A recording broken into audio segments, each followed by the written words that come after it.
It's been now 8 months since I had any desserts, any pies, cakes, cookies, sweets of those types. So I started on May, so May, June, July, August, September, October, November, December. So 8 full months. This is January the 1st, 2019, can't believe it. So another year of health. And you know, when I look at the pictures back in May and at the pictures of me today, I can see a difference. I feel healthier, I feel stronger, I can work out longer. So there's a lot of benefits. But again, I'm also doing the intermittent fasting. So I'll go somewhere between 14 and 18 hours. Sometimes it's 12, sometimes it's 22 hours. So it depends on the day. Sometimes I can do 26 hours. So it just depends on what I feel like doing that day. And also I did the potato diet for 7 weeks, 1 day a week.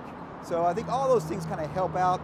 And the one thing that I really realize about weight loss, everybody's different. So if someone says do all carbs, or someone says do no carbs at all, you know what? It may work for them, but it may not work for you. For you, you may love sweets. This may not work for you at all.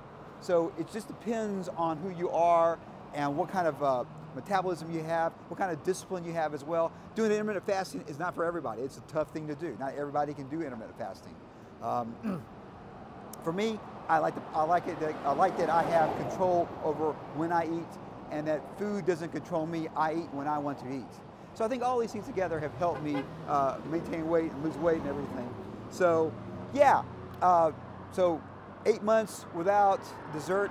May is going to be the year anniversary of this, so it's crazy. So you know, a lot of months without eating dessert now. So yeah, pretty crazy. As always, rock and roll, and of course, it does compete. If you'd like to have content, subscribe to my channel. Repeat that.